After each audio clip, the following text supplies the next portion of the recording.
we go. She's loaded down. Got a bad tranny, but it still works and moves underneath its own power. Let's get her home.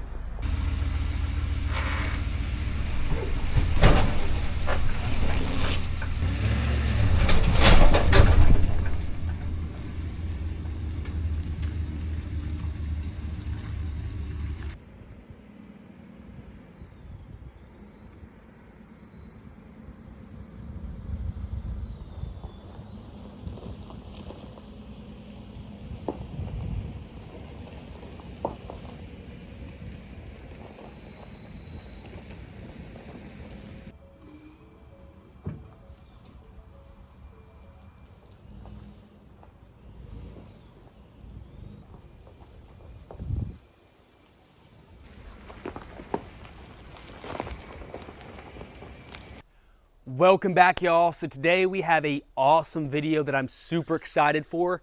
So right here is a first generation Ford Raptor with the 6.2 liter V8. It's super exciting. So I actually got this because the transmission is having issues. So this is actually a family member. They called me up and said, hey, would you be interested in buying the Raptor off me? It's at the dealership. They said it needed a transmission. And of course, they gave him some outrageous number to fix it. And it's a 2013. It's really, 12 years old. So he's already put a lot of money into it. He didn't want to put any more money into it. But surprisingly, they offered him, well, so I take that back. Not surprisingly, they offered him $2,000 for a Ford Raptor. Absolutely insane. So that wasn't cool. I wasn't happy with that. So next day, I ended up going picking it up for him at the dealership. Gave him a lot more than they offered because I wanted to try to help him out. It was still way less than this thing's actually worth. There are a few issues, unfortunately, other than the transmission-related issues. And the biggest thing is it was in Buffalo, New York for a couple years. So it's got some rust underneath. Not crazy. It's kind of like it was, living near the coast in Florida or something. It's got some rust, but it's not a lot. But overall, it's in pretty good shape. A couple dents, a couple dings on the other side. Obviously fading plastics and the decals, but I think it's gonna be pretty easy to get this thing back up and running and driving. So I don't know if the transmission is completely shot or not. So first thing is we're probably gonna pull the pan off, inspect the fluid, make sure there's no chunks in the pan, put a new filter in it, and there's actually a broken cooler line. It goes to the radiator, so that's what happened. The line broke in the front, causing it to leak fluid out and go low, and they said it destroyed the transmission, but we'll see. Anyway, come along with me. Let's get this thing fixed up. Pop this hood. So we're gently cutting that coupler off so I can put a hose on there. So I had to cut that one off, and then these sides will be prepped. I actually disconnected the hose that went into the radiator right there. It was soft, hard, and then it went to the soft again. I'm just gonna do soft, one clamp here and one clamp down there. And basically one clamp here, one clamp down there. Zip tie it to the bottom of the radiator's condenser thing. So the fluid is nasty, it's dark, but there's nothing in here. There's hardly anything on the magnet. So this could have just been, he hasn't changed the fluid in 150,000 miles. This might not have been the transmission's ruined. So there was no catastrophic failure. So I'm going to clean this pan out, put the new filter in, and we're going to fill it up probably tomorrow because it's getting close to the end of the day. And I got to go spend some time with some family. But I think we might be lucky. Looking good. So I got 5 foot of 1/2-inch heater hose, and this is what it looks like. So I got rid of these 2 crimps, and I went all soft lines. I still have, about like 8 inches left. This one's got the factory clamp. I'm gonna get some more of these and put some down there. I have excess. I didn't get rid of, I didn't make this as short as possible because I wanted to use excess, or have the excess. Unfortunately, that's broken, looks like. But this should be good. I mean, this should solve our issue. No more hard lines to break here. Just goes into the radiator, goes into the hard lines there. Should be no potential issues. Got it zip tied a little bit nicer. I might put something to stop that, potential chafing, in this area and this area and this area. But overall, it should work for right now. This should solve the transmission issue, I hope. So we're going to put some fluid in it a little bit later and pray. Fingers crossed. So I just torqued the pan back on, and now I'm about to take the dipstick out. This is a 19.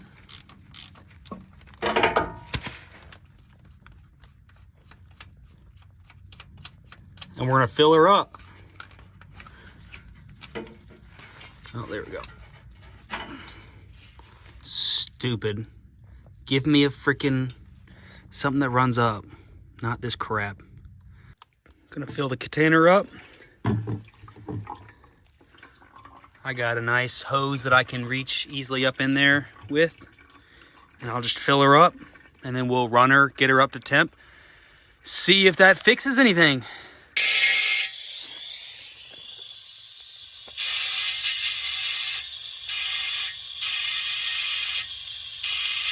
I'm just gonna dispense it till it starts overflowing.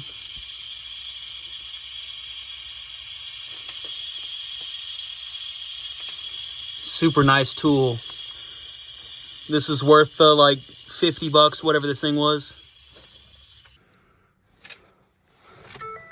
Let's try this.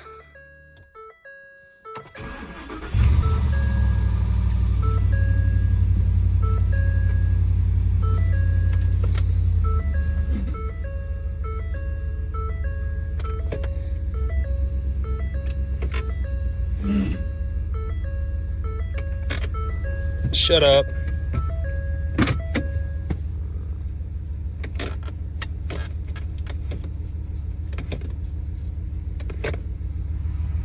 Hey, buddy. You want to take a ride in the Raptor?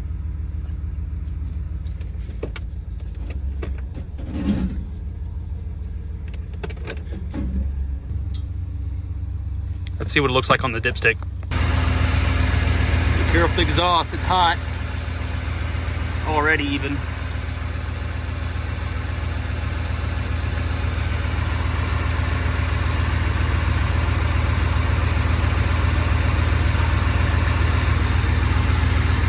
Nothing. So I need to probably turn it off because it needs more fluid. Okay, so I filled her up. I haven't got it up to temp yet, so I don't know if the fluid is at the right level yet, but there's plenty of fluid in it to be able to test whether it's good or not. So it's a little low, but the fluid should expand, so it might be able to get up to the right within the 2 marks whenever it warms up. But fingers crossed, I'm gonna drive it around a little bit and see if it does it. It works.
So I drove her over here. So far, doing good. Wait. Hey, wait.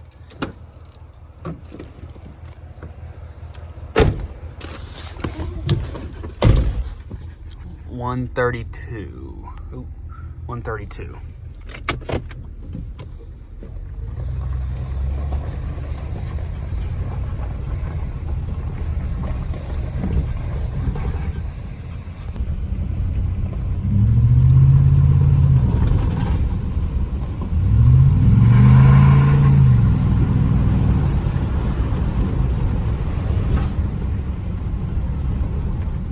I don't see a single problem with this tranny. That makes me outraged so much. Because if this wasn't my cousin, this would have been given to the dealership for 2,000 bucks. Which is outrageous. Imagine someone in the dealership getting it for 2,000 bucks, fixing it for 150 bucks, and freaking selling it on their lot for 25 grand. Outrageous.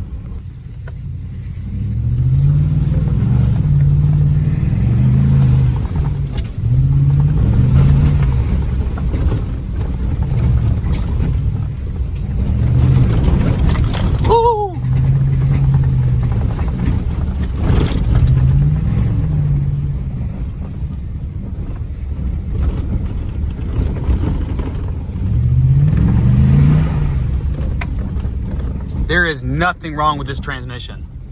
Golly, there's nothing wrong.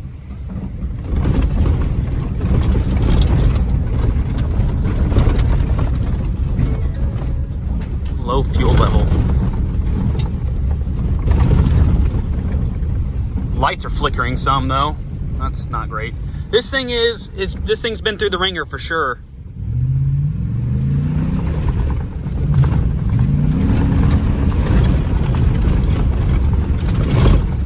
Oh man, that felt so good.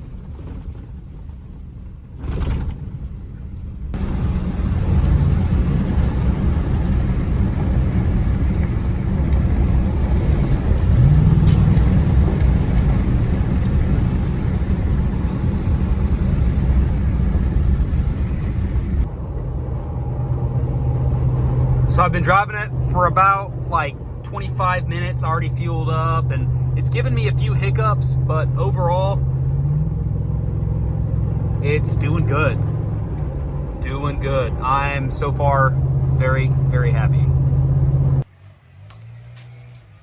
So the oil is pretty dirty, and it looks like there was a good bit of like dark buildup on the dipstick, which means, you know, there's been a lot of miles in between oil changes. So I'm gonna put some seafoam in the crankcase before I do the first oil change. And then I'm gonna do the cheaper oil change, and then I'm gonna do a more expensive oil change for a longer period of time. I went by the store today, picked up a couple oil changes. These were actually free with 5 quarts of oil. Didn't end up getting 4, but I got 20 quarts of oil here. I'm gonna start out with this to just try to dilute the bad oil. First I'm gonna run this in the current oil. Then I'm gonna run this to try to dilute the nasty oil after I drain it, and then basically put some, higher end Valvoline in here. So that should help hopefully get it to a nicer, more golden color than the current black. So, and then obviously got some transmission tune. We'll see how this works. I'm gonna swap the hoses out because I need to get actual transmission line hoses. And I'm gonna put this in there, let it clean the transmission, and then do another fluid change on the transmission. So we're gonna do about half of this.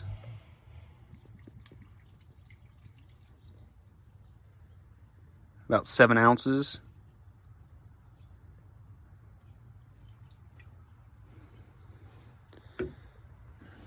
They need to have like some see-through. I don't know. It's hard to know how much there's in there, but that should be enough. This is what the oil looks like. Extremely dark, and you can tell that the dipstick is stained. And I guarantee you the whole entire valve train up top looks like that too. So hopefully that seafoam helps with the cleanliness of that. It looks better. So after I drove it home that one night, I drove it around to my parents for Christmas and stuff. And it's been acting pretty good. One thing I noticed is, you know, I did put heater core hoses on there. And that's not good. These are not made for oil cooler lines. So, you know, for trans or oil. So I ended up ordering some specific to oil cooler. It says trans, should hold up to the fluids and everything. Then I also got some fancy zip ties to go into like some of the holes in here. So I'm going to pull this off. I'm also going to do another fluid change, as well as I picked up the Seafoam Trans Tune.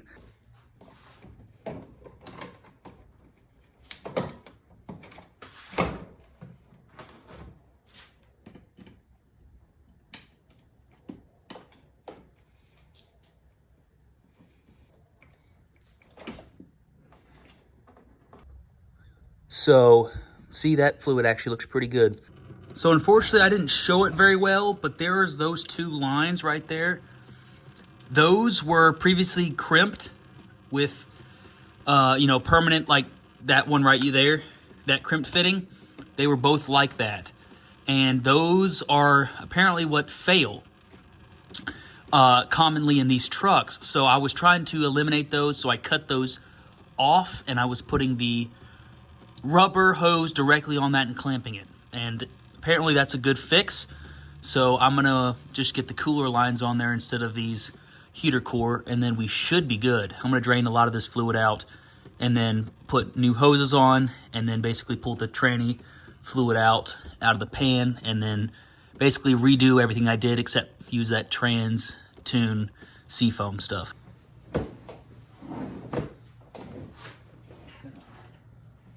Plug that puppy in.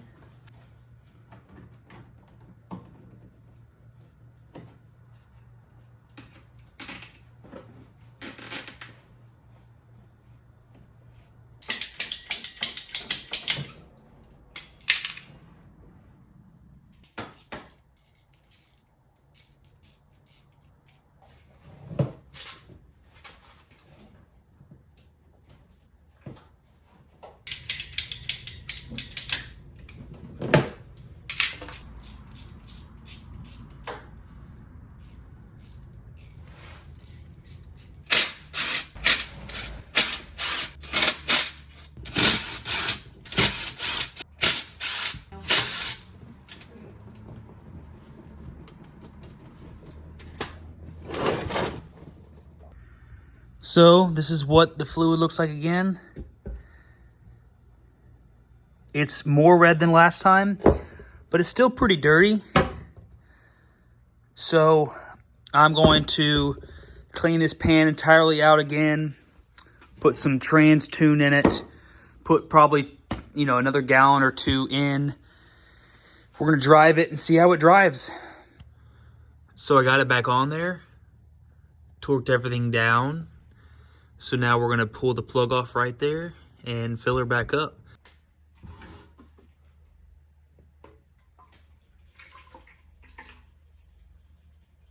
Get a gallon in there. Then this thing says basically 16 ounces for every 4 gallons of hydraulic fluid.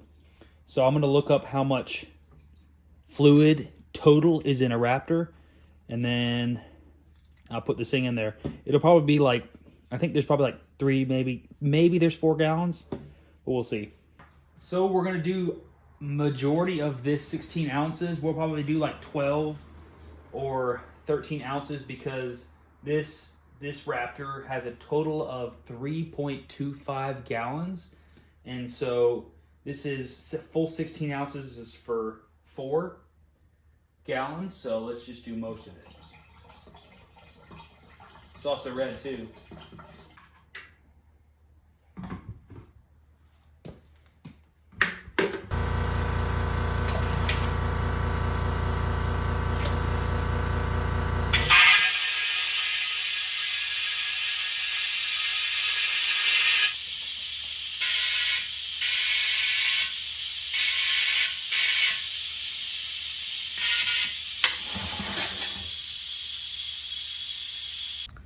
So I was using these long pliers with the angle on it to check the dipstick, because there's the exhaust right there.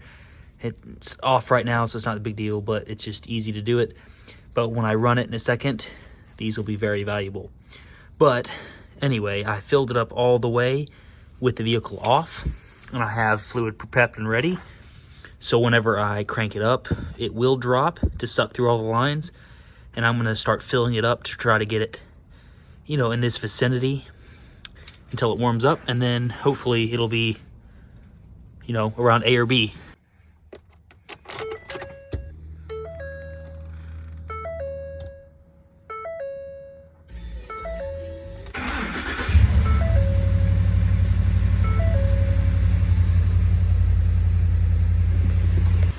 I just put a jack underneath the hitch to get this thing level, and it's good now, so I'm gonna let it warm up. And then we're gonna see how much there is. Only at 68 degrees so far. There's a pretty good oil leak coming from, I think, the valve cover maybe. And it's leaking down onto the AC compressor, which I think is the main reason why this is actually making some noise. Ooh. Yeah, that's rough. It's not spin very freely. So I might have to replace the AC compressor, or at least the clutch itself, unfortunately. But I'm pretty sure that oil coming down is what caused this thing to fail. Makes a really loud racket whenever it cuts on and off. But I'm gonna degrease it, see if we can clean it up, and go from there. These lines are looking good. I just sprayed some degreaser up there, that's why it's coming down. But I'm also gonna spray in here, some degreaser in here, clean her up. Everything's pretty dirty. So I've been running the Seafoam in the engine for probably 20, 30 miles, nothing crazy, but the oil is pretty dirty, so I'm going to change it up because I have a couple oil changes. So this first one, I'm gonna run some, you know, cheaper full synthetic with some Seafoam in it. And then the next cheap oil change will be to clean out all that. And then the last oil change will be to put higher quality Valvoline in there.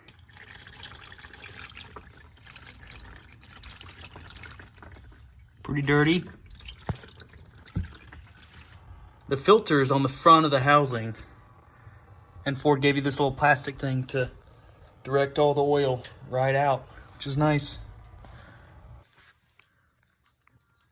Got the filter on, dated, and the mileage. Now we're gonna put some oil in it.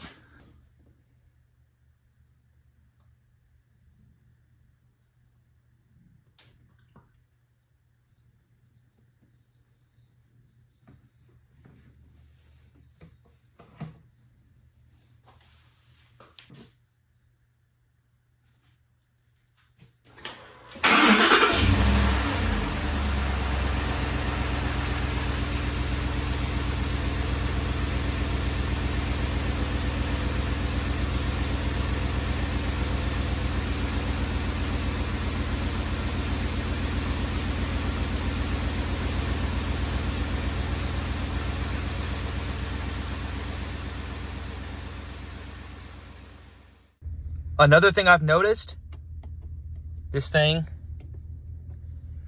is starting to not work. There we go. Unlock, come on.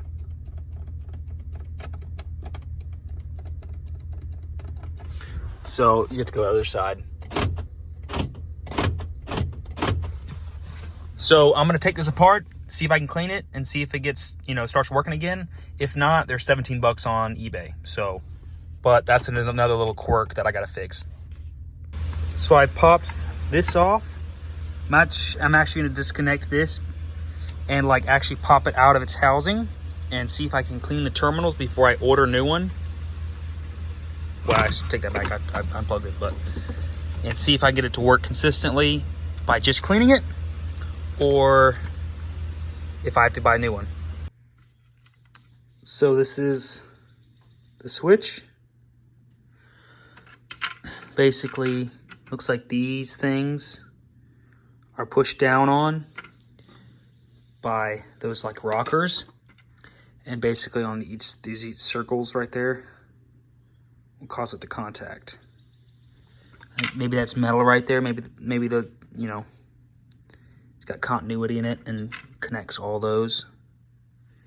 But I'm gonna wipe it down. Doesn't look dirty, but I'm gonna wipe it down and then see if, you know, putting it back together is gonna clean her up. I got it all cleaned up, put it back together.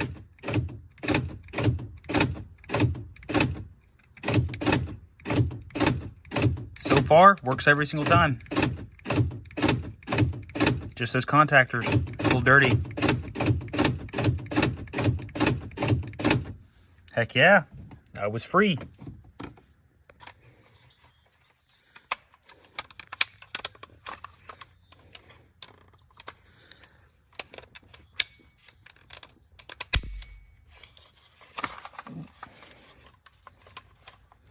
Heck yeah. Free fix.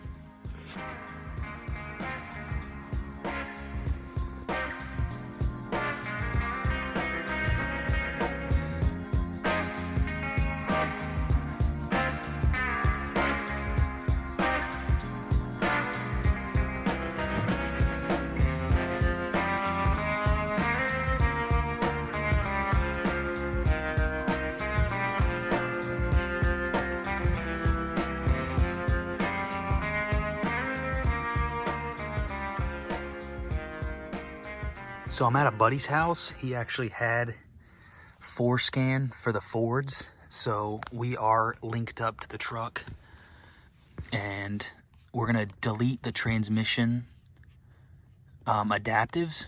So we're gonna go to the wrench icon and then we're gonna do clear transmission adaptives. And cleared transmission adapters. There we go. Has been started. So it's been completed. So now we're going to go drive it, see if that helps at all with the third to fourth and fourth to third gear problems. If not, then we'll probably go to the lead frame or the wiring harness issue, or then potentially even the transmission swap.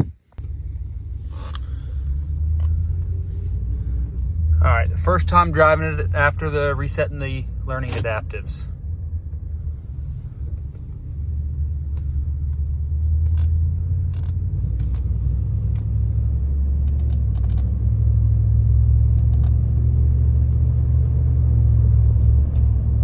No, it's still acted funky on the third to fourth. So that was definitely not it, unfortunately. Oh well. Whew. Yikes. It may have screwed it up.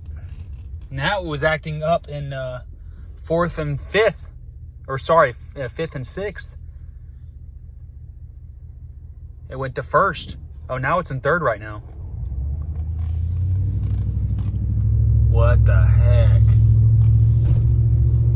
So resetting the learning adapters did not work, unfortunately. Dang. Ooh. Holy crap. It is all over the place. Okay, so we reset a bunch of other stuff. We also disconnected the battery, and it's still acting really funky. Like, this thing is just all over the place. Like, it's just ridiculous.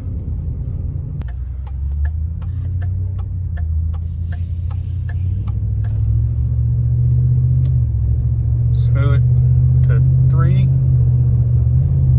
Ooh, that was really rough.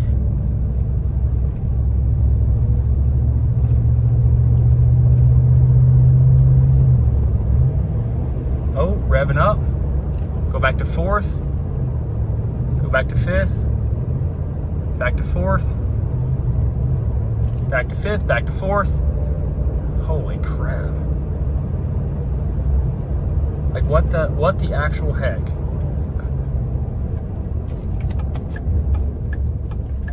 Yeah, so resetting the TCM or the PCM and resetting the adaptives, all that crap made this way worse.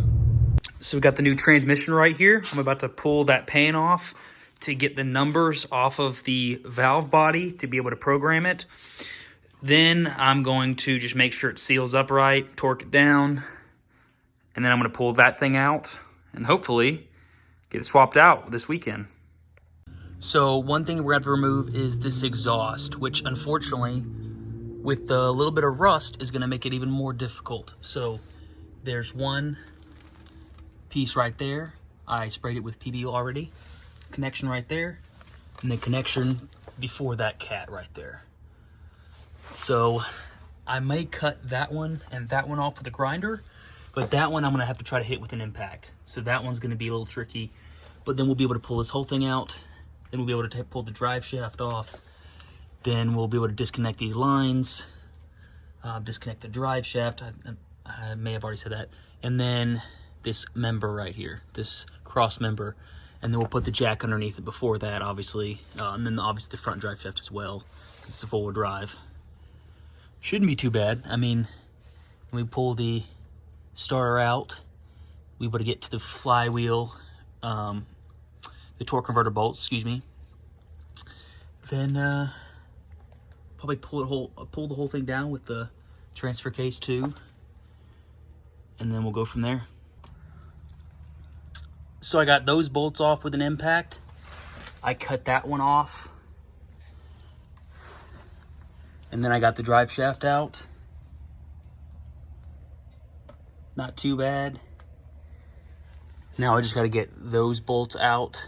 And unfortunately, there's two O2 sensors. There's that blue one and then this one.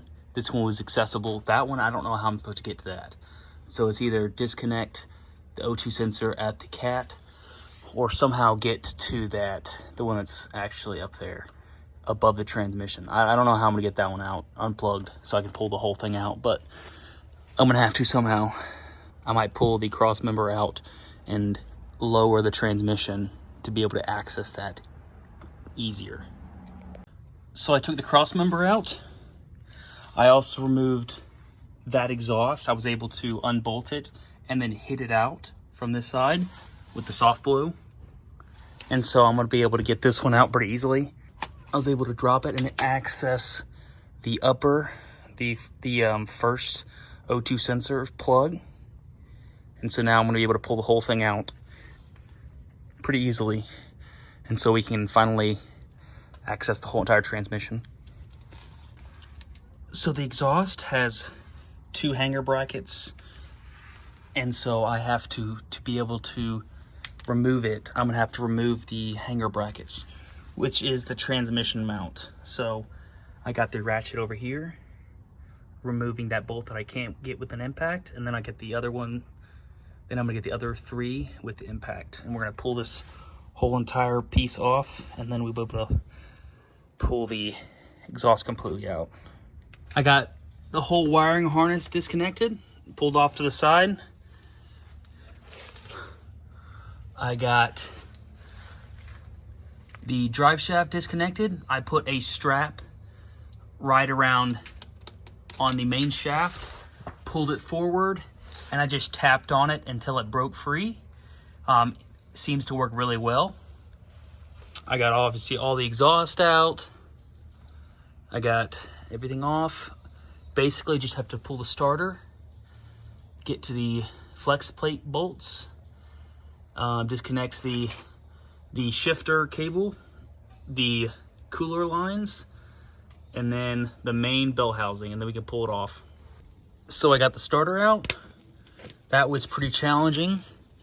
And I pulled this front bell housing cover off, and I'm holding the front crank as I'm undoing these 15 mils on the flex plate. And I'm just gonna rotate it. I think it's got 4 or 5 of them, so I'm gonna rotate it. We're gonna get all those removed, and then we're gonna get the bell housing bolts. and then finish disconnecting that side, like the lines and everything, and we should be good. We got everything disconnected off this side except these lines. We're about to do that. And then we're going to put the jack underneath it and we'll undo the bell housing bolts. Now, I got a swivel, 13, and a bunch of extensions, and I'm gonna get the ones at the very, very top before I put the jack underneath it. And so they're, you know, so I don't have to worry about anything in the way. And then I'm gonna get the rest with the jack underneath it, and it should pull right out. So there it is, got it connected. We're gonna hit it with the impact, see if we can get it off. It helps if you lower the transmission as much as you can, and hopefully you can get it.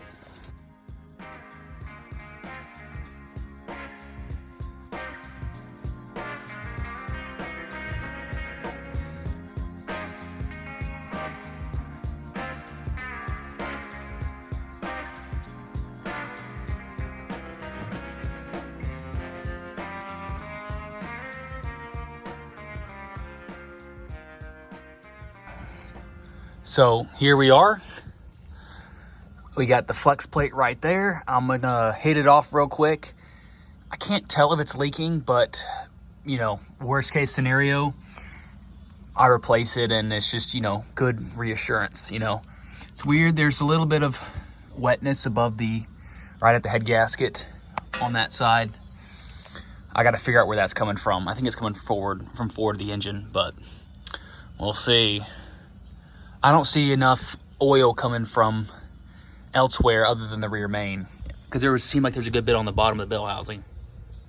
But let's go ahead and hit this thing off real quick.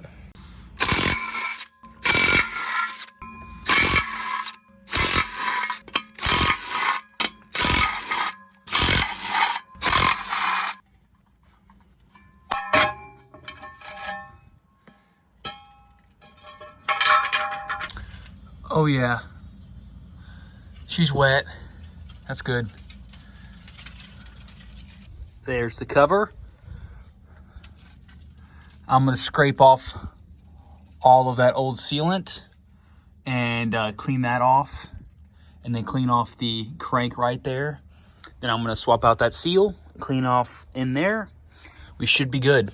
So I was cleaning it off and I saw that, which looked like a crack, which would make sense why it was leaking a good bit. And it looked like these bolts came out really wet, but I don't know if that's the case.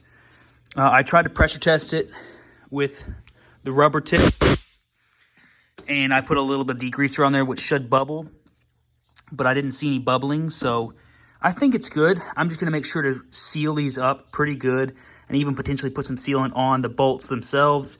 I even put a bolt in there and tightened it up to see if I saw it move a little bit, but it's why it's important to potentially clean this thing up and look at it, inspect it. I was originally, some people just replace just the seal, and probably don't even clean this up, but I spent a little bit of time cleaning it up so I could get a good look at it. But it should be good. Like I said, I pressure tested it, so I think it's probably fine. So this rear main was pretty filthy. It had a lot gunked up at the bottom, and then even on, basically just on the rear main, there's a bunch of stuff gunked up. So obviously that was contributing to it leaking. And I got the new one on there, flush with the edge, and I actually put some right stuff on it to make it slide in better, and then I'm gonna let it dry up, and then it should harden up pretty good and should seal it in pretty nicely. Then I also put a little bit of sealant on that just in case. Then I'm going to put an obviously good amount of sealant all the way around, and then also in the bolt holes. So these can't leak, even if, don't think they were leaking, but just in case. So in a few hours, this will be good to throw back on there. Here's the valve body. This is what everything looks like. It looks pretty clean in here. Obviously they had this thing apart to put the new lead frame in there. And so I gotta make sure I get all the numbers off of this to be able to program it. But I don't see something like my... There's something. I just need to make sure I got all the information on it. But yeah, it looks pretty good. I'm gonna clean it up and put everything back together.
We got this thing cleaned up, and it's been about an hour or two, so that has had some time to set up. So we're going to seal this thing up, lubricate the seal a little bit before we push it on there. Then we should be able to torque the flex plate bolts, and we should be good. We got it on, fully sealed up. Now I can put the flex plate back on and all the metal assembly back on there and get those flex plate bolts torqued. So unfortunately, I think that the pan gasket is leaking. So the most logical thing is to do it right now while the transmission's out. I might be able to sneak it backwards and not have to drop diff and everything. So unfortunately, I'm not gonna put the transmission back in tonight. I'm gonna drain the oil and start taking the bolts off and see if I can snake it out the back way. I don't know what the heck that is.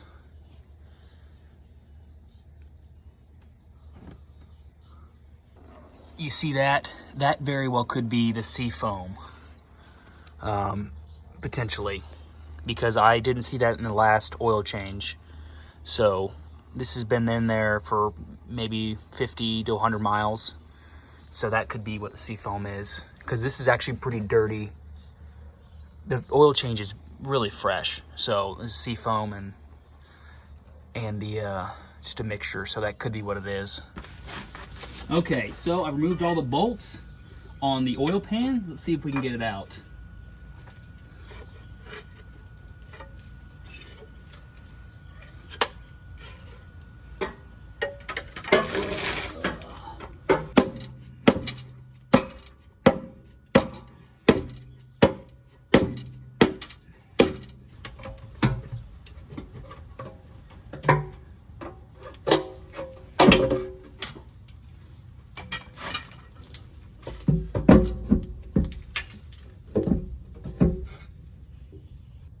Got to get the dipstick out of the way. This might be difficult. There we go. So we got to try to get that dipstick out of the way, and then maybe even that sump out of the way. I can unbolt it right there, and we'll see if we can unbolt the front. So I unbolted the right side, the passenger side engine mount, and I jacked up from, part of the block. It gave me enough room to unbolt the oil pickup. And so now we can do the gasket.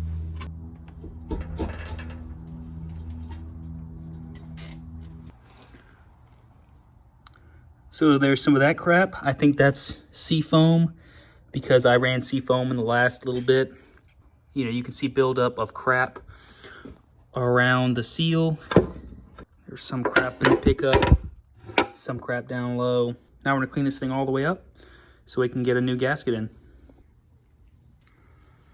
So I scuffed up, used the angle grinder with a little buffing pad like Scotch-Brite on it, cleaned it up because it had a crappy coating on it. So I want to make sure it's nice and even. Inside looks good. Not pristine, but it's perfectly fine. So I'm gonna go get a gasket at the store and then we'll put it on. There's the new gasket. So, and I put a new O-ring on the pickup tube. So we're gonna try to sneak it back in there. I'm trying to stay warm. There's the pan. And we got the block jacked up. So we're gonna try to sneak it in there. I cleaned it off, so we should be good. So I was able to get the pickup fully on. So it was really tricky way up front, but I'm gonna clean up all these areas and then I'm going to seal each corner where there's a mating surface. And then I'm gonna screw this puppy up. So I put some sealant right where the timing cover attaches to the block and it meets the pan. And so I'm just slowly threading all of them on and then I'm gonna snug them all up and then I'm gonna find the torque spec.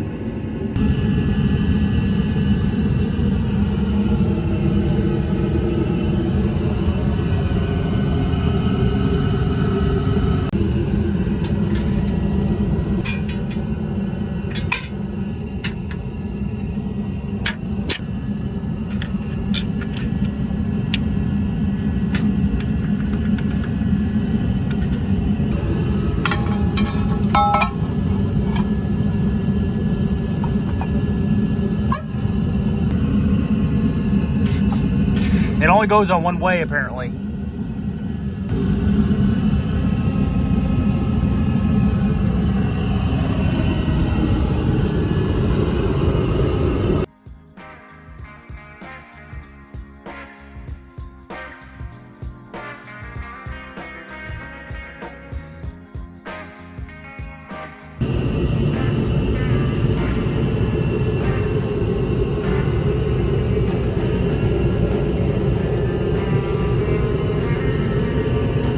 Put her on up in there.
So we're going to enter, we're going to turn the truck or the key on.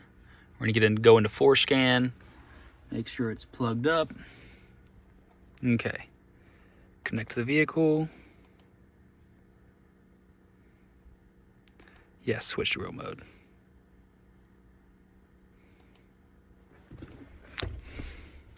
Finally, it took forever for that thing to pop up, but we got it. Okay, so vehicle's been established.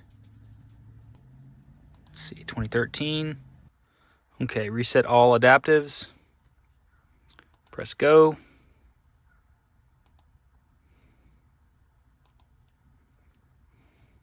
Has been started. So then we're going to go down to here to, believe this icon. After that, let's see. Please turn ignition off.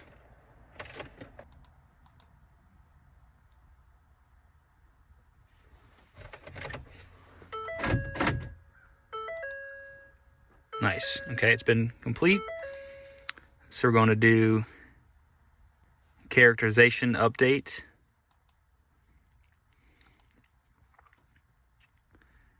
Solenoid strategy update. Update by solenoid strategy number. And then we're going to enter in the new one. So there's the old one, there's the new one. So we're going to press, let's see, where's my mouse? Okay, right there. Okay. Yes, download it from the internet. Nice. It's been updated. So the new one is 249.11.36.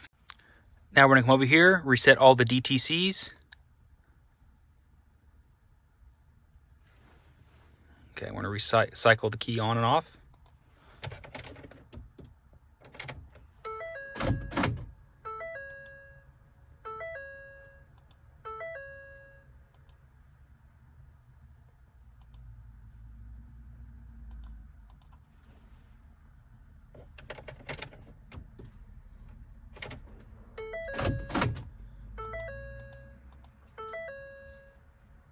I don't know what's going on with that. Let's see if we can start the truck. No, something's still going on. Something is obviously wrong other than the transmission. What the frick? So anyway, we got it programmed, so whenever I can figure out reason why it's not starting, then we should be good.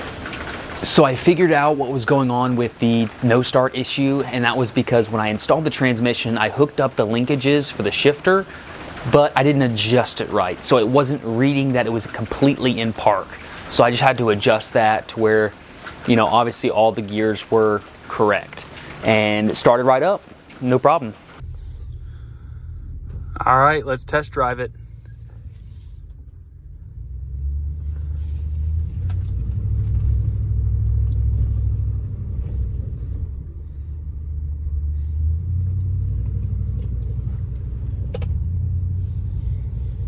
There's second, third, fourth, fifth.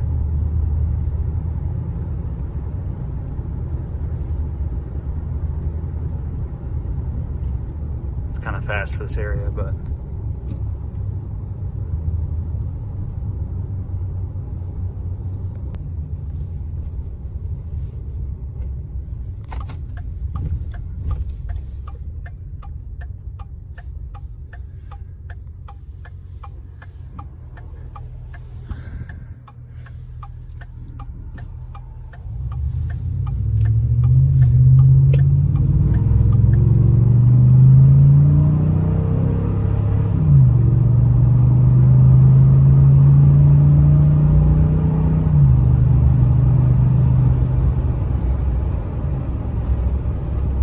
driving pretty good.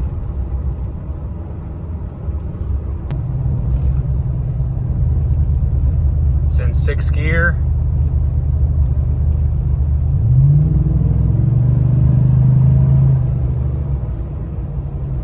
Went all the way down to 3rd smoothly.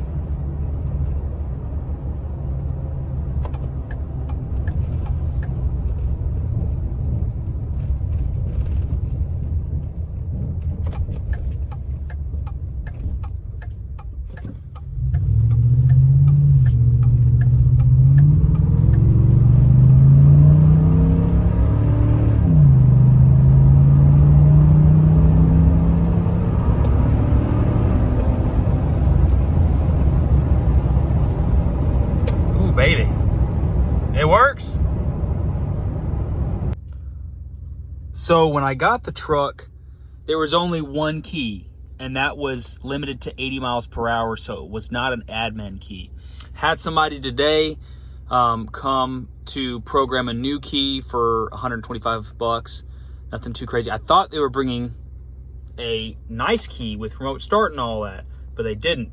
Anyway, I can get these for like 25 bucks, 30 bucks. I can get 2 of them. And with 2 admin keys, down here, go to settings.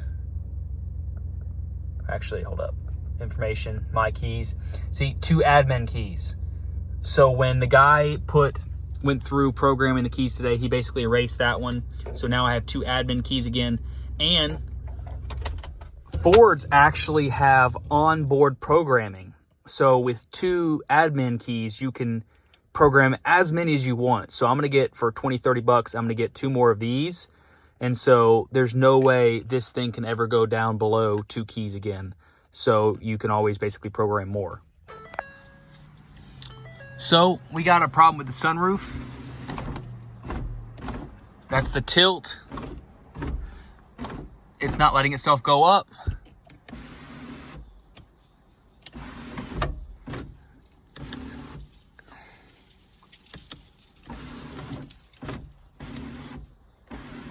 Something ain't right. And these Fords, I think the 11 to 14s are super common to having the tracks break. So we're gonna pull off that one, and I already pulled that screw off actually, and that one. And then we're gonna pull the window out, and then we're gonna replace the track and stuff.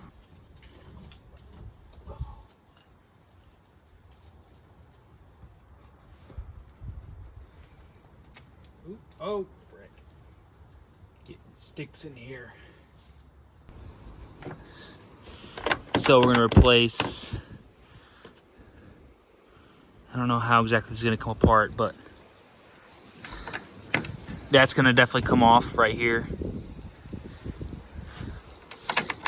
We're just gonna get the parts and look where we're sitting at basically.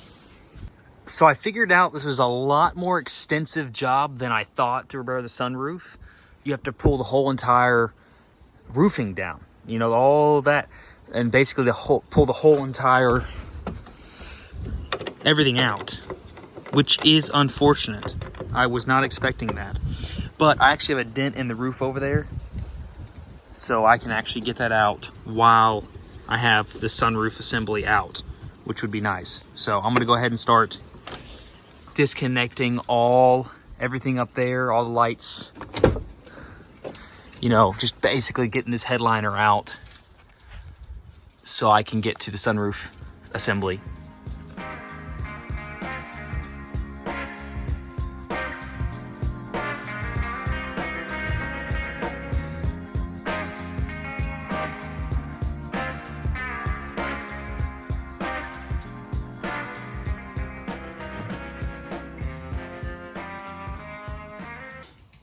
So I got the entire headliner out, and now I just have to unbolt the sunroof and stuff and disconnect all the wires and everything. So I'm going to be able to access the dent on the roof after I pull this all out, which will be really nice.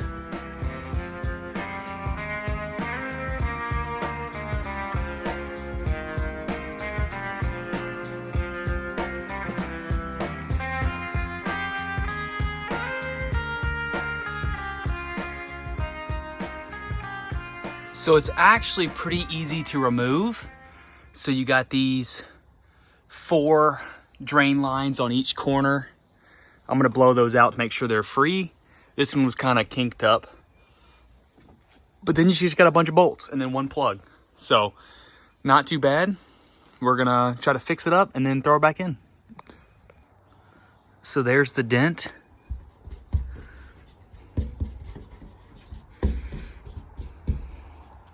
I'm going to see if I can get that dent out, or at least mostly out. It just looks really bad, but now I have access to it.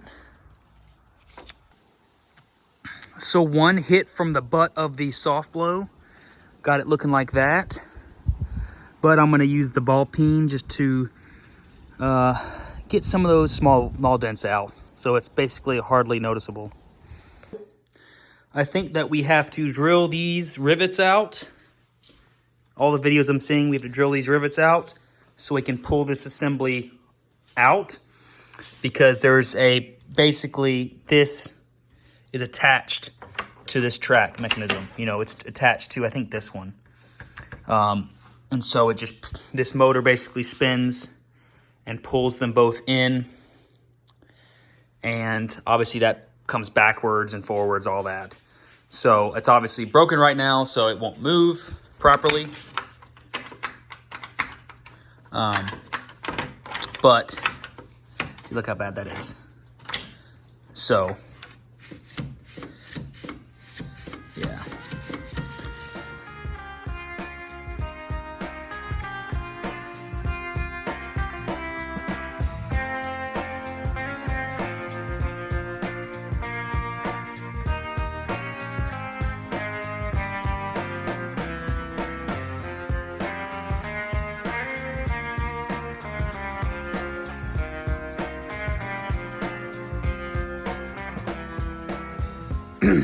So I'm not changing anything. I'm not removing anything on here.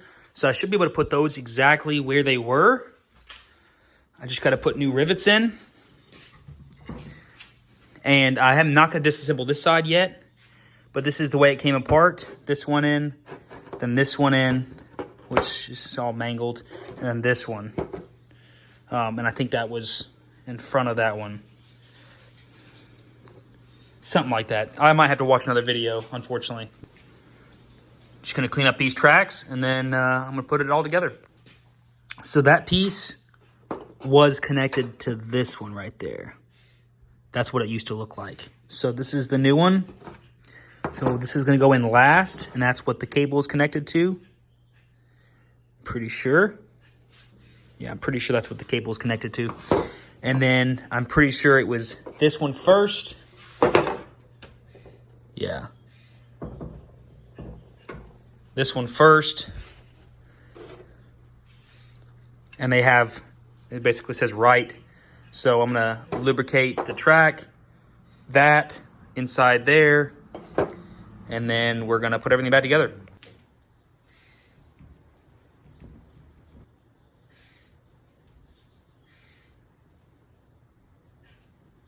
So one confusing thing is I think that these were somehow mislabeled.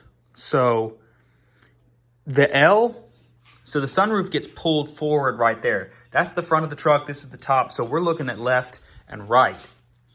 But this says left, but it goes on this side. Because look, this is the opposite of that one. So in my particular case, this L is actually on the right side. So it's going to go, this one's going to go in first. Which is weird because this is where the sunroof bolts in. That's where, see, that's where that thing hooks in, and that comes in from the, see, right? See, that doesn't make any sense. I think they completely mislabeled these things because that one says right, and that should be this side.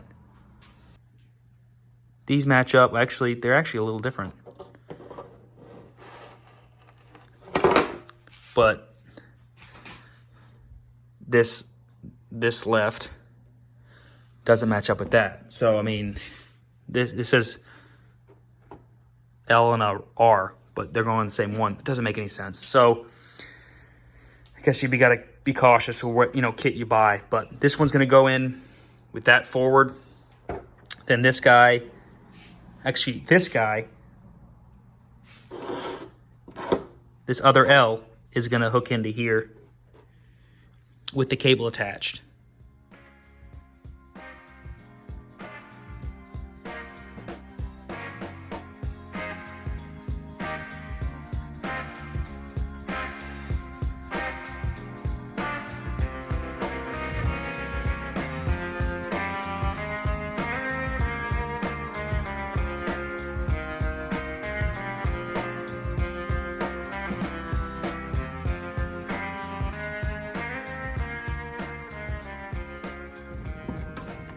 So it looks like we have a left track but it needs the right, this one, but left this one. I mean, completely, excuse my language, but ass backwards. So I don't know what the heck's going on with this kit, but this is the one you need. It has the keeper, the things that holds the cable on the back side right there. And this one goes in, and you know it by the arms reach the back of the track. So this one almost looks like it would fit, but it does not. So it's just complicated, unfortunately. So I think I got it figured out. So I'm gonna attach this cable to this one. We'll be good.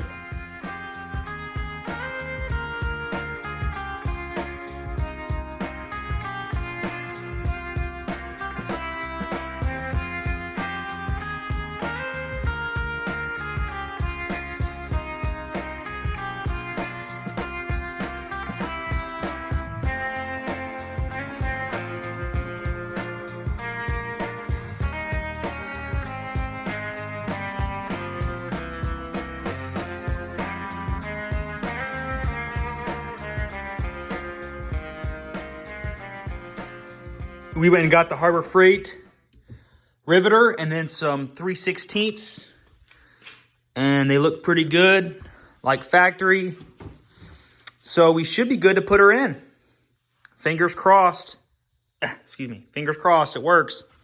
And it doesn't, for some reason it was hard for those things to move. So we'll see if the motor moves them fine or if it binds up. I guess we'll see.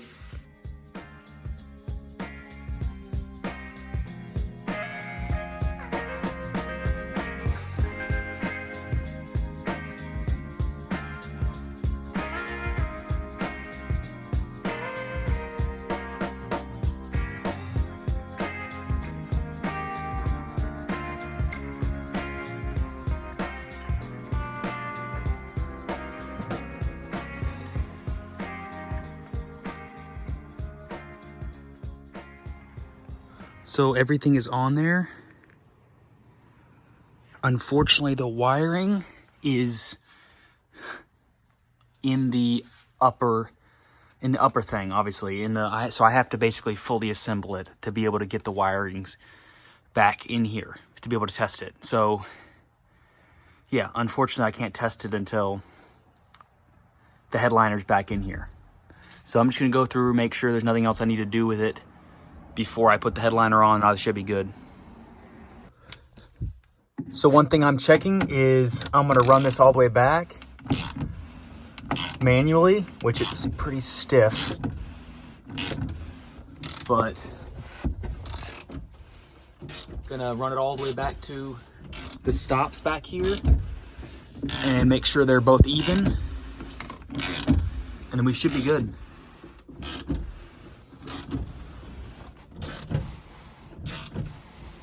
Appears like it's working.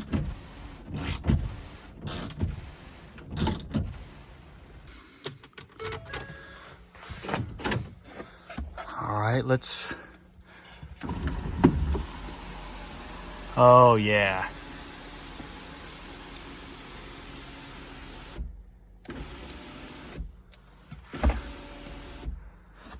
Hold it backwards.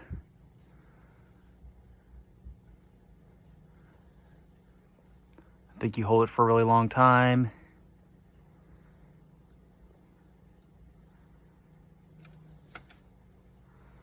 Then hold it again, I think.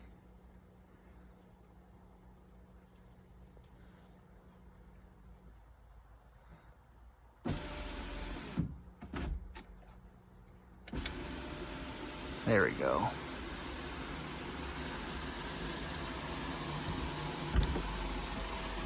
Oh, frick. It automatically did that. So let's hold it again.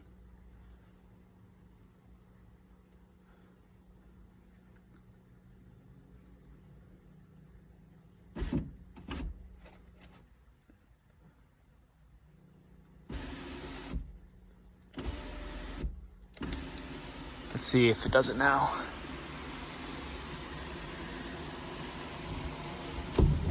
Yeah, buddy. Now I'll tilt. Heck yeah.